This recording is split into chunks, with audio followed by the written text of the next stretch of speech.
Charly is an albino lion cub, and Mia has taken care of him since he was a cub, living with the whole family at home as if he were one of them. But when he reaches the age of 3, things start to get complicated. Hello and welcome to Wild Seat. This film was shot in real time over 3 years with a real lion and not computer generated. The story I will tell you is that of the Owen family, who live in the heart of Africa. The Owens have a farm where they raise lions, and although Father John loves his job and his home, the eldest daughter, Mia, is not very happy about the recent move.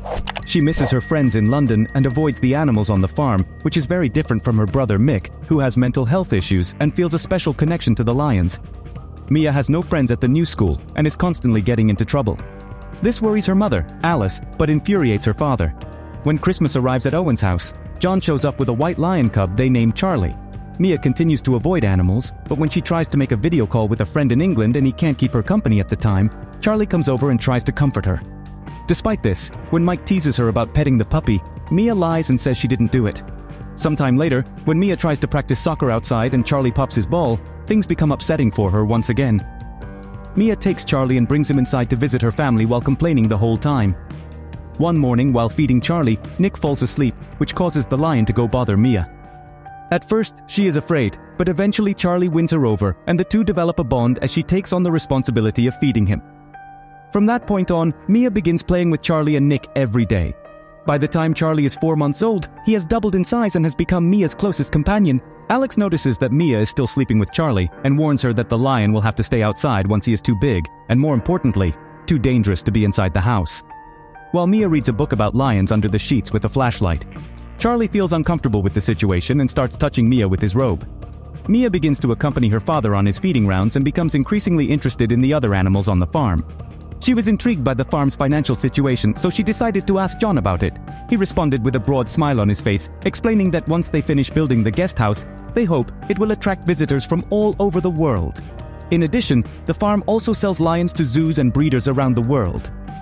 Mia was worried about Charly, as she didn't want him to be sold, but John reassured her by reminding her that lions are not pets, but wild animals. However, things took an unexpected turn when Mia had to go on a 2-week school trip, leaving Charly in his enclosure. Charly, in a fit of anger, injured one of the farm workers who was trying to take him back to his enclosure. Mia was sad and worried about Charly during his school trip. She even forgot to pay attention to the soccer game he was playing in. While her class was visiting an abandoned prison, Mia couldn't stop thinking about Charly and decided to escape from her teachers to return home. When Mia returned, she made sure to feed Charly and sing to him, which made him feel better. However, his mother, Alice, received a call from the school informing her of what had happened. Charly continued to grow, and his size was already an issue.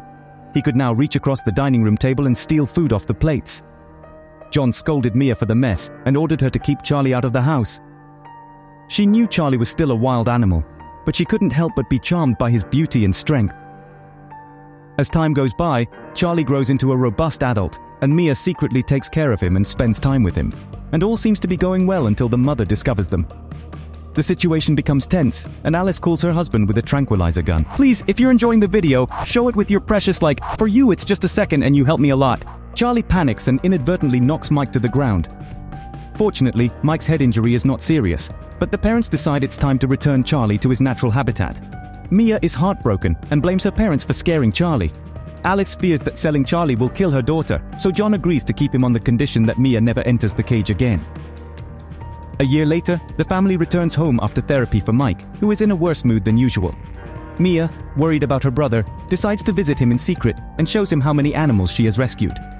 Then Mia takes Mike on an adventure in the woods and reveals her best-kept secret. Mia visits Charly every day and plays with him in his cage, assuring him that she will rescue him. But one day John discovers the images of Mia and Charly and decides to sell him to the first buyer who comes along. Mia, desperate, promises to rescue Charly, and after his sale she follows his trail until she finds him in a cage where he shares space with other wild lions. Mia spends time with Charly in his new cage until one day she falls asleep next to him. When she wakes up, she realizes that her father and the workers have arrived in a truck to take him away again. Despite everything, Mia remains determined to rescue Charly and vows to find a way to free him. However, after learning that the lions were being sold to be hunted by tourists in a controlled environment, her mind changed completely. He decided to do something about it. After doing some research on the internet, she discovered that many sanctuaries were operating in a similar way in order to survive by selling one to save many. While this upset her, it also gave her an idea. She decided to free the lions and help them find a safer place where they could live in peace.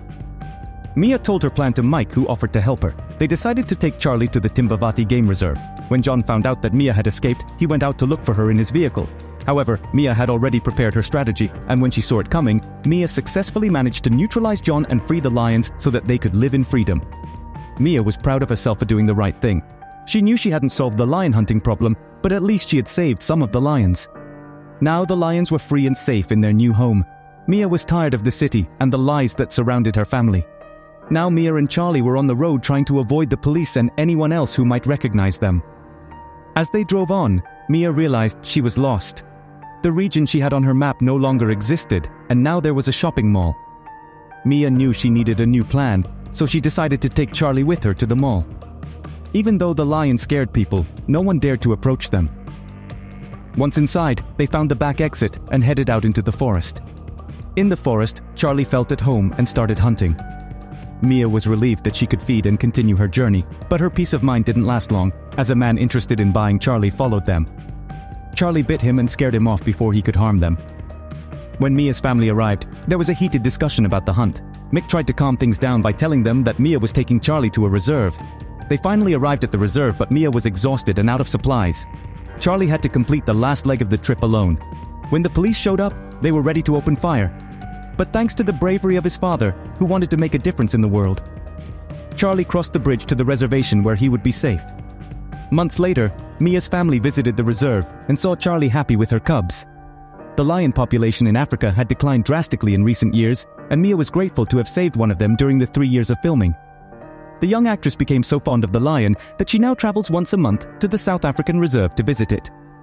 Director Gilles Maestre enlisted the help of South African zoologist Kevin Richardson, who has interacted with lions for more than 20 years.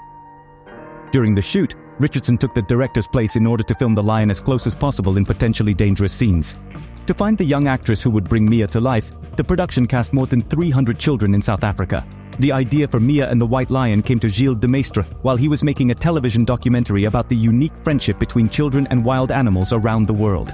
Gilles de Maestre has confirmed that there will be no sequel, as he would have to rebuild a new relationship between the actress and the lion. But the adventure doesn't end here. I wait for you in the next one. Let's go!